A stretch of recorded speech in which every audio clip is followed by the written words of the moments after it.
Gracias, buenas tardes a todos ustedes, gracias por su tiempo. Tuvimos la reunión de Junta de Coordinación Política, como todos los lunes. Tomamos varios acuerdos. Uno, hacer un llamado para la coordinación entre las autoridades municipales y estatales con el gobierno federal en todo lo que tiene que ver con el tema del coronavirus, que no haya entidades o municipios que afecten las garantías constitucionales cuando el Consejo de Salubridad pues no ha determinado ninguna acción que pudiera derivarse en este tipo de restricciones. Entonces, se hará un llamado para tener una mejor coordinación. También vamos a tener reuniones virtuales los jueves. Este jueves vamos a tener una reunión con la Cámara de Exportación, con INDEX, y también con la CONCAMIN y con la Canacintra. Y así cada jueves vamos a estar hablando con distintas cámaras, la Junta de Coordinación Política. Y también decirles que hemos resuelto el destino que va a ser la Cámara de Diputados del recorte que nos hicimos nosotros mismos para poder colaborar con el tema de la pandemia del coronavirus.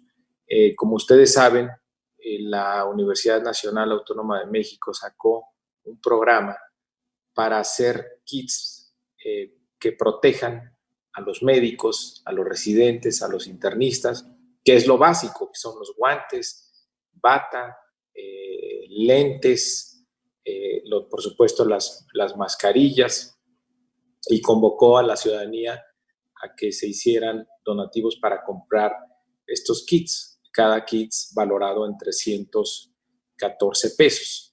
Entonces, en un principio lo que había decidido la Cámara es que nosotros saliéramos a comprar instrumental médico para proteger a los enfermeras, camilleros, médicos que estaban participando.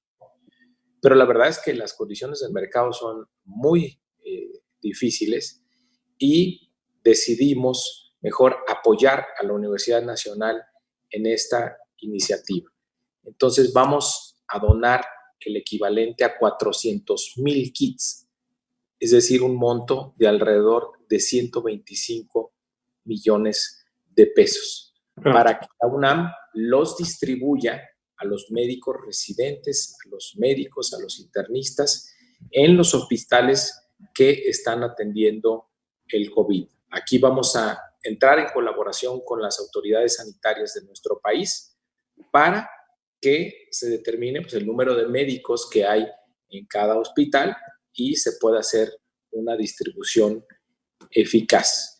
Pero hemos estado hablando con el rector de la Universidad Nacional Autónoma de México para concretar este donativo de parte de la Cámara de Diputados. Los quiero invitar mañana a las 12 del día con las restricciones que debemos de tener de distancia, de cuidado. En la Cámara de Diputados le vamos a entregar este donativo al rector, 125 millones de pesos, para que sea dedicado a comprar equipo para proteger a los médicos, enfermeras que están participando en esta emergencia sanitaria. Son los puntos más o menos que abordamos el día de hoy en la Junta de Coordinación Política. Estoy a sus órdenes.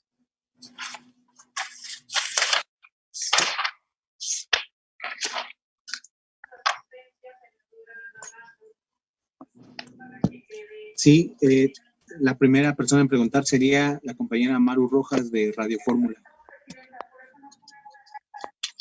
Buenas tardes. Quisiera saber su postura como presidente de la Junta de Coordinación Política ante el desplome en los precios del petróleo. Se cotiza ya en menos cero dólares y hoy en el conversatorio que tuvieron diputados federales con especialistas del Banco Mundial, del Banco Interamericano de Desarrollo, de la CEPAL, todos coinciden en que si la crisis económica en todos los países por esta pandemia va a ser fuerte, a México le va a ser mucho más difícil salir de ella precisamente por los precios internacionales del petróleo. Cuando desploman, la postura de la Junta de Coordinación Política, y así como esta acción con la UNAM, no sé si ya, por ejemplo, la Suprema Corte ha decidido regresar a sesionar para que en la medida de lo posible los derechos humanos que puedan ser violados se pueda desahogar los juicios. No sé si el Congreso también tuviera una oportunidad de con la Suprema Corte que se le permita legislar virtualmente o de manera presencial una vez cada mes, no sé, con alguna periodicidad, diputado, porque creo que sí ya tendría el legislativo que intervenir en varios cambios, incluso en la vigilancia de los recortes que está haciendo el gobierno federal, recortes necesarios para reasignar el presupuesto. Bueno, no hay que olvidar que el 30 de abril es el plazo para concluir el periodo que tenemos vigente en la Cámara de Diputados y en la Cámara de Senadores. Antes de concluir nosotros la última sesión, y aprobamos un acuerdo para que la mesa directiva pudiera dar por concluido el periodo y dar paso a la instalación de la comisión permanente. De hecho, elegimos a los integrantes de la comisión permanente. ¿Y qué va a pasar? Que difícilmente vamos a sesionar de aquí al 30 de abril. Entonces vamos a tener la instalación permanente de la comisión permanente el próximo 30 de abril. Yo creo que la comisión permanente, por el número de integrantes y por los espacios que tenemos, ya sea en el Senado o en caso extremo en la Cámara de Diputados, puede sesionar perfectamente cada miércoles. Nosotros, diputados, vamos a llevar la postura con nuestros compañeros y compañeras senadoras para proponerles que tengamos actividad presencial cada miércoles la comisión permanente y si acaso autorizar que las comisiones, la primera, segunda y tercera, esas sí, pudieran sesionar por la vía virtual, pero que tengamos sesiones cada miércoles y que se deje abierta la posibilidad a que en caso de no ser posible, lo hagamos por la vía virtual. Respecto de los precios del petróleo, pues es una situación nunca antes vista, extraordinaria, y aquí lo importante es entender un poco lo que está pasando, porque vimos un acuerdo que fue muy complicado por parte de la OPEP, que finalmente se logra y no tiene incidencia, por el contrario. Entonces, este no es un problema que está por el lado de la oferta, es ahora un problema que está por el lado de la demanda y que es la baja actividad económica que se está previendo en las grandes economías en el mundo, o prácticamente en la economía global, hace prever que habrá una menor demanda. Y esta menor demanda es la que ahora está llevando al desplome de los precios del petróleo, junto con los datos que salieron de los Estados Unidos y su capacidad de almacenamiento. Pero lo que vemos ahora es que la complejidad del caso es que por el lado de la oferta, difícilmente ahora se va a poder llegar a un acuerdo que pueda impulsar el precio. Mientras no haya una perspectiva en el lado de la salud que permita garantizar el retorno de la actividad económica en el mundo y por lo tanto empiece a haber mayor demanda, difícilmente vamos a ver los precios del petróleo recuperarse, a menos que se llegara a un acuerdo de un recorte mucho mayor al que se planteó de los 10 millones. Entonces, lo que estamos viendo es una situación inédita, muy complicada para todas las economías del mundo. Por supuesto que es muy complejo para nuestro país porque tenemos ingresos petroleros que son importantes para nuestra economía. Afortunadamente se tienen las coberturas, pero las coberturas normalmente tienen un alcance del 80% de la producción que se va a exportar, no alcanza a cubrir todo, lo cual es un porcentaje muy bueno. En estos momentos, incluso en este escenario tan catastrófico en el lado de los precios del petróleo, México cuenta con esa cobertura y México estará recibiendo por cada barril que venda alrededor, no sé en cuánto es el precio final, pero debe estar en alrededor de los 40 y 45 dólares el precio que se pactó en estas coberturas. Pero no deja de ser una situación muy preocupante que en lo inmediato se refleja en la caída de los precios del petróleo, pero lo que refleja esto es que la recesión va a ser mucho más severa de lo que se está calculando. Ya el Banco Mundial el fin de semana reconoció que puede ser incluso más severa que la de 1929, entonces es algo que no hemos visto en generaciones completas. Okay, la siguiente pregunta la haría Claudia Telles de IMER.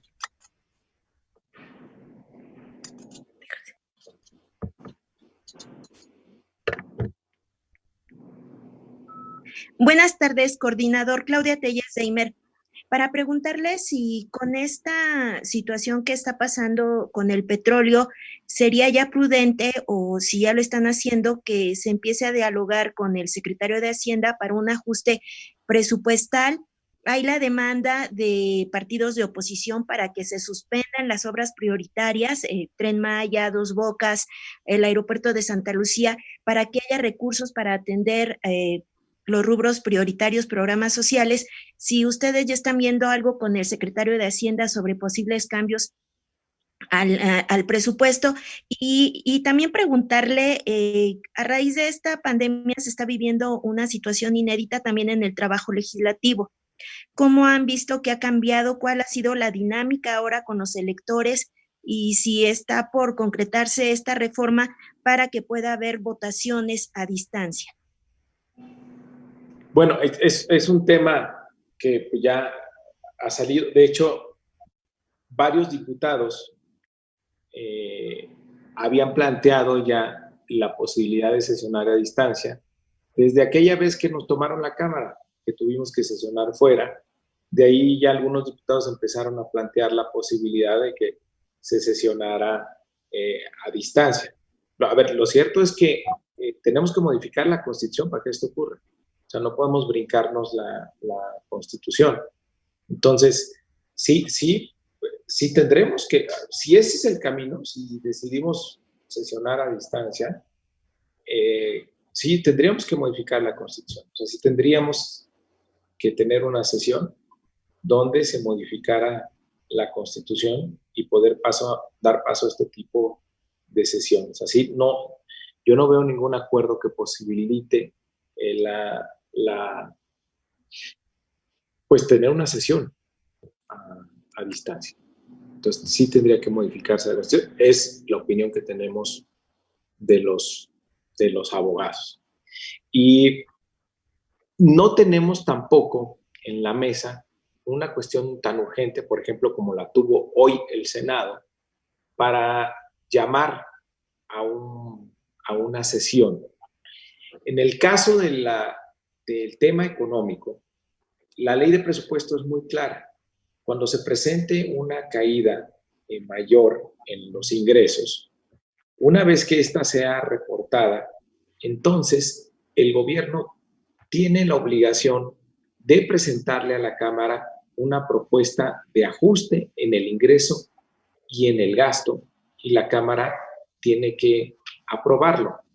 Pero esta caída en los ingresos no la vamos a ver reflejada hasta probablemente mediados o finales de mayo. Es decir, marzo cerró muy bien, tenemos el reporte del SAT, porque pues, traíamos la inercia del año pasado y porque los impuestos que se pagan en marzo por parte de las empresas son del año pasado. Entonces, la caída de ingresos, pues seguramente la vamos en abril, por la menor actividad económica, pues seguramente hizo que el IVA cayera, seguramente también cayó el impuesto especial sobre producción de servicios, seguramente también cayó el impuesto sobre la renta. Entonces, la caída se reportaría hasta mediados de mayo. Entonces, ahí es donde se activaría lo que dice la ley de presupuesto y Hacienda tendría que enviarnos una propuesta de reajuste. Y ahí sí la Cámara tendría que sesionar para aprobar este reajuste. Entonces, por el momento, están esperando los reportes que presente Hacienda para ustedes también estar atentos a estos posibles cambios, si es que se dan.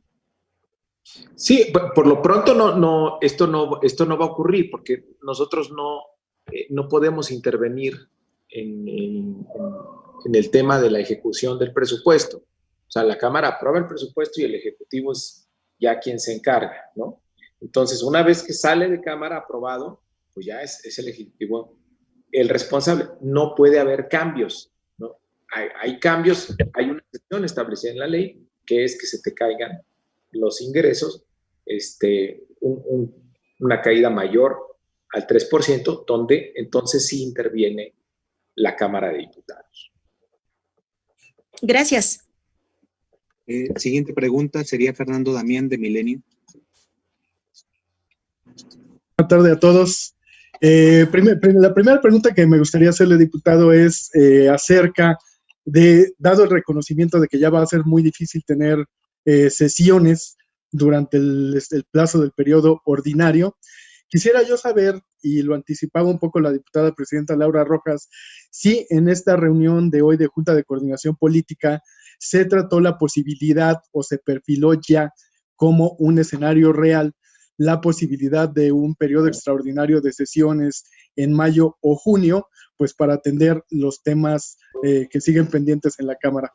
La segunda pregunta que le haría al diputado Delgado, a propósito de este llamado que harán a la coordinación entre los tres órdenes de gobierno, se estableció que acciones como las que están tomando los gobiernos de Michoacán o de Jalisco, restringiendo a las personas o la circulación de personas, se habló de que esto pudiera ser inconstitucional, que afecte a garantías individuales, y a casos específicos como esos dos, ¿estaría dirigido el llamado de la Junta de Coordinación Política?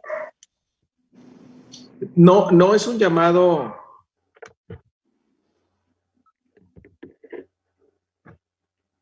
No es un llamado en específico a algún gobierno, es un llamado general.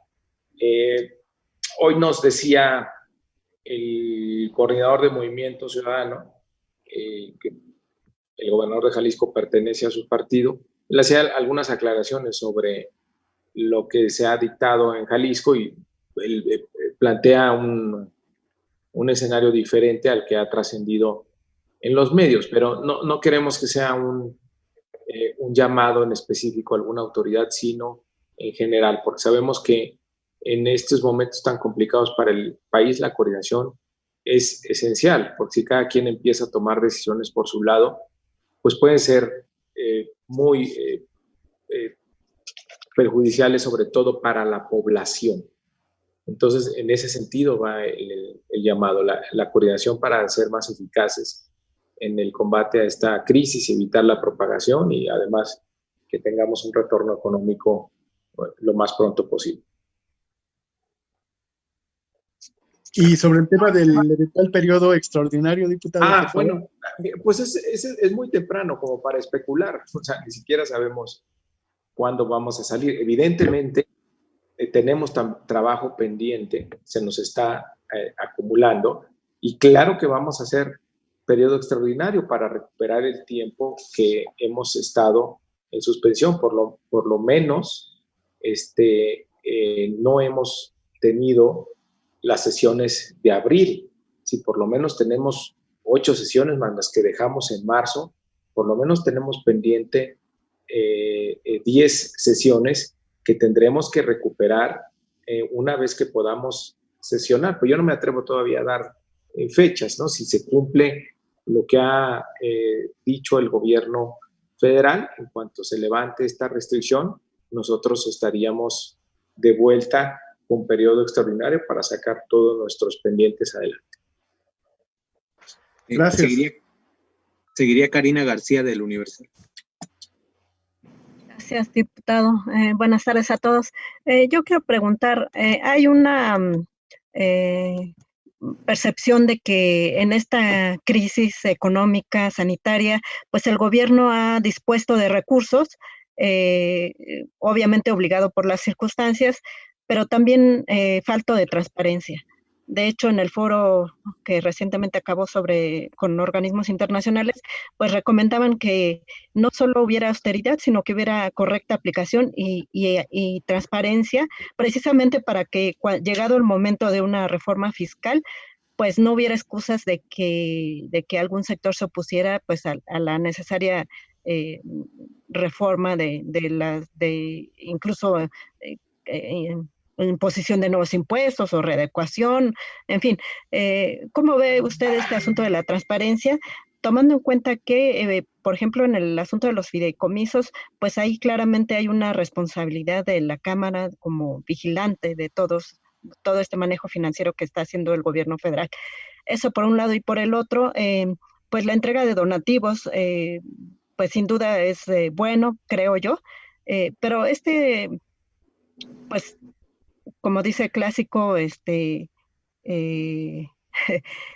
pues disculpando las palabras, pero pues este afán de protagonismo, de lucirse, vemos a diputados entregando con fotografías, en las camillas donando sangre, presumiendo la entrega de despensas, y mañana con este evento público para entregar pues un donativo a la UNAM. Pues es necesario, diputado, esto. Pues mira, es un esfuerzo que legítimamente estamos haciendo y con la mejor de las intenciones, y creo que es un fin muy noble y además a una institución de un prestigio reconocido y que está haciendo una actividad desde nuestro punto de vista muy atinada en estos momentos. Entonces, también hay una exigencia por parte de la sociedad de qué hacen los diputados. Entonces, lo que queremos es simplemente hacer la entrega de estos recursos. Es un recorte que hicimos al interior de la Cámara, de varios que vienen.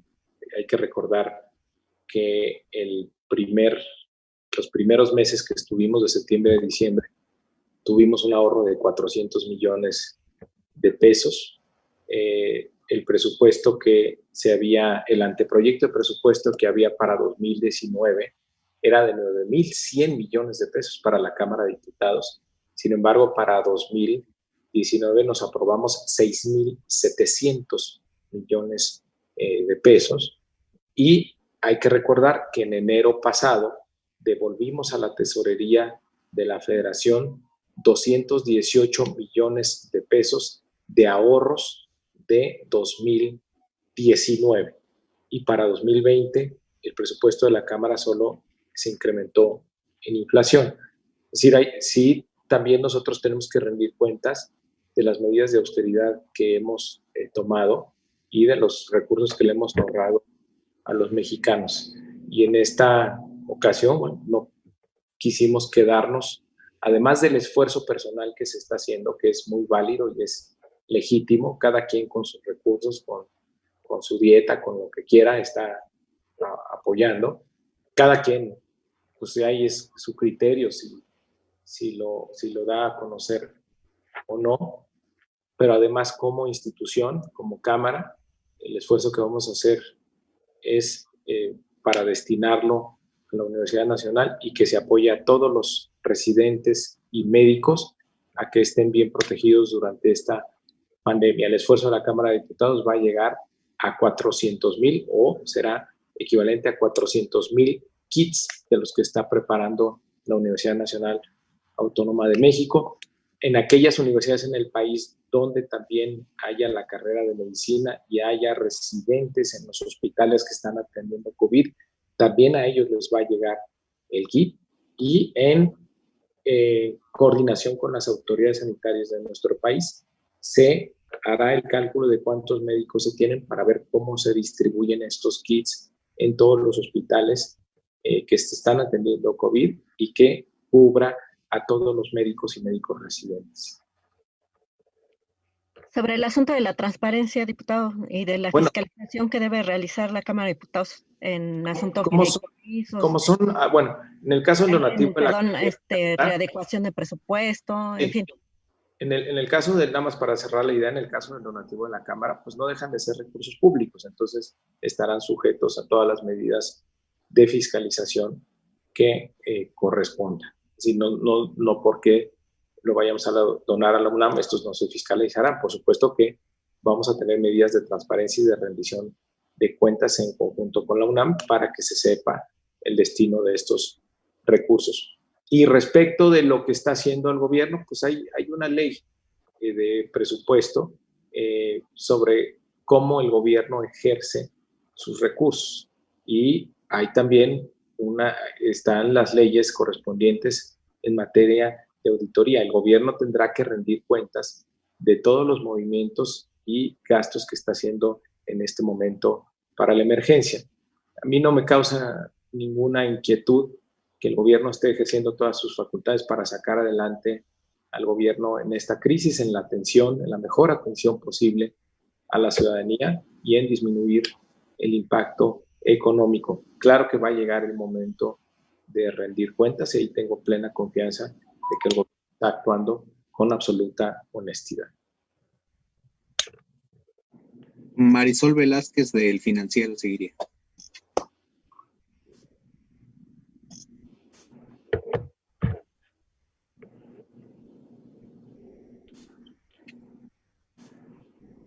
Marisol.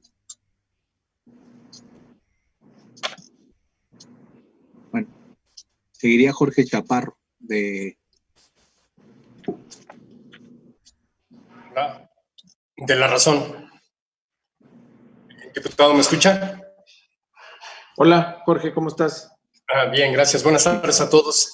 Diputado, preguntarle insistir un poco sobre esta situación del petróleo que estamos viendo a nivel internacional, pues la caída terrible que están sufriendo los precios internacionales. Preguntarle, México tiene coberturas contratadas hasta por 1 millón de barriles, pero la producción, de acuerdo con lo que ha dicho la Secretaría de Energía, supera el 1.600.000 barriles. Es decir, 400.000 barriles estarían fuera de esta cobertura. ¿No era mejor haber aceptado la propuesta de Arabia de recortar esos barriles y evitar, pues, esta situación que vamos a enfrentar ahora? La segunda pregunta es, si tenemos esta caída en los precios internacionales del petróleo, ¿qué tanto tendremos que mover el presupuesto? Porque estaba presupuestado a $49 y hoy está a menos de 7, a quizás $7 el barril. Estamos hablando de una caída, pues, estrepitosa.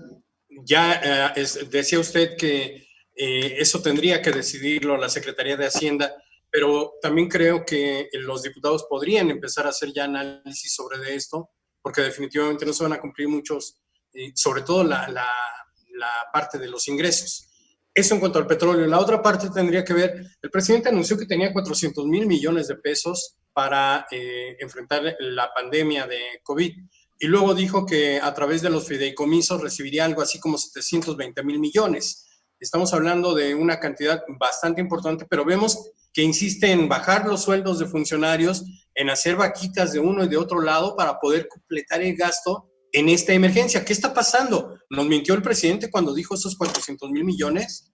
¿Dónde está el dinero o dónde lo pusieron? Porque no ha explicado eso el presidente. No sé si ustedes como diputados tengan idea de dónde está el dinero. Muchísimas gracias. No, pues no hay truco ahí, es muy fácil. Tienes los fondos que te protegen. Primero, tienes las coberturas petroleras. Segundo, tienes los fondos de estabilización de los ingresos petroleros y el fondo de estabilización de los ingresos presupuestarios, que juntos ahí te van alrededor de 200,000 millones de pesos.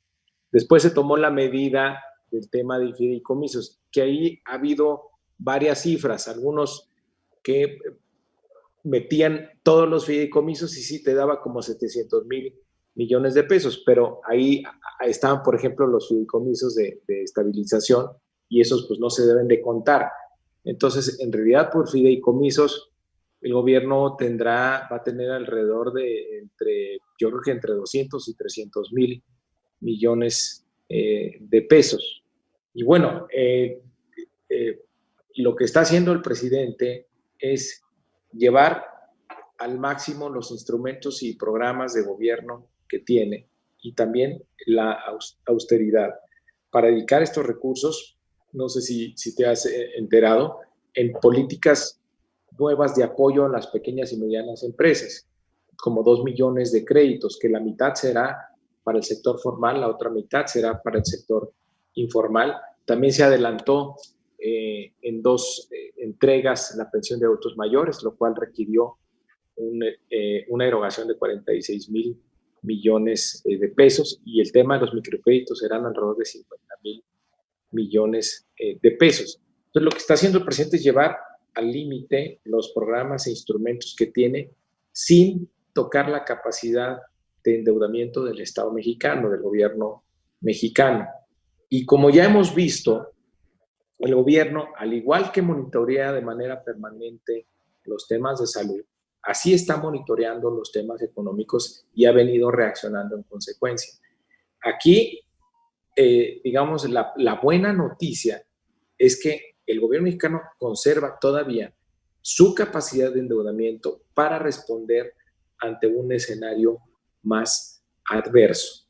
Es decir, si esto no mejora, si esto se alarga, si tenemos una crisis más profunda, entonces ahí sí el gobierno podrá reaccionar con deuda, pero lo que no se puede hacer es que quemes todas tus naves, porque entonces sí te quedas sin ninguna posibilidad ante escenarios más adversos. Entonces, se ha sido muy oportuno y cuidadoso en los recursos que se están utilizando, en las estrategias que está haciendo el gobierno, protegiendo primero a los sectores más vulnerables de la cadena. Entonces, obviamente se van a requerir muchos más recursos, y el gesto que puedan tener funcionarios en donar parte de sus salarios o aguinaldo, bueno, pues yo creo que es bien recibido en esta época de contingencia, así como en el caso del legislativo, pues los diputados están atendiendo pues las necesidades de muchas familias que se acercan, ya sea atendiendo la parte alimentaria, o hoy vamos a hacer una evaluación en nuestra reunión de plenaria, que por cierto es a las 4, para ver cómo estamos ayudando también a los hospitales, e incluso algunos diputados han adoptado algún pequeño negocio para que éste sobreviva en esta crisis. Perdón, diputado, nada más. Estamos hablando de alrededor de 70,000 millones, de acuerdo con lo que me dices, 70,000 millones para el millón de créditos a microempresas y la duplicidad de la beca o de la pensión a adultos mayores. Pero estamos hablando también de la posibilidad de mantener abiertos las líneas de crédito, que el presidente ha dicho que no se quiere endeudar, pero siempre habla de que tiene recursos adicionales. Es decir, la línea de crédito es deuda. Mantiene abierta el gobierno la posibilidad de contratar deuda. No se cierra a contratar deuda. No se puede cerrar. O sea, el gobierno tiene, y afortunadamente, nuestro país tiene el grado de inversión. O sea, nuestro país puede en estos momentos salir a colocar deuda a los mercados internacionales y tener buenas condiciones. Y también tiene la línea de crédito autorizada con el Fondo Monetario Internacional por 60,000 millones de dólares. Entonces, la posibilidad de tomar deuda ahí está. Sin embargo, el esfuerzo primero lo está haciendo el gobierno, echando toda la carne al asador, todo lo que tiene, sin esa posibilidad, porque ahorita pues es muy curioso ver cómo todo el mundo está pidiendo que el gobierno se endeude, pero la deuda, ¿qué representa? La deuda son los impuestos de mañana, y el día de mañana pues nadie va a querer pagar impuestos, o se va a querer acusar al gobierno de subir impuestos. Entonces, el famoso acuerdo nacional del que muchos hablan deberían contemplar el momento 1 y el momento 2. Es decir, si nuestro país se va a endeudar, después cómo le vamos a dar solvencia a esa deuda, sobre todo porque las calificadoras van a estar encima para que haya sustentabilidad en las finanzas del gobierno, en las finanzas de nuestro país. Es una paradoja también que se pida al gobierno que pare proyectos de inversión, cuando en estos momentos que la economía se alenta o empieza a caer, justamente lo que más conviene es invertir en proyectos de inversión pública, es tener inversión pública, porque esa detona muchos empleos y detona actividad económica. Entonces, si el gobierno está en posibilidades de tener un programa de apoyos a la economía y además mantener su inversión en infraestructura a partir de recortes al gasto corriente que está planteando por las medidas de austeridad, yo creo que es la fórmula indicada. Ahora, eso funciona en un escenario.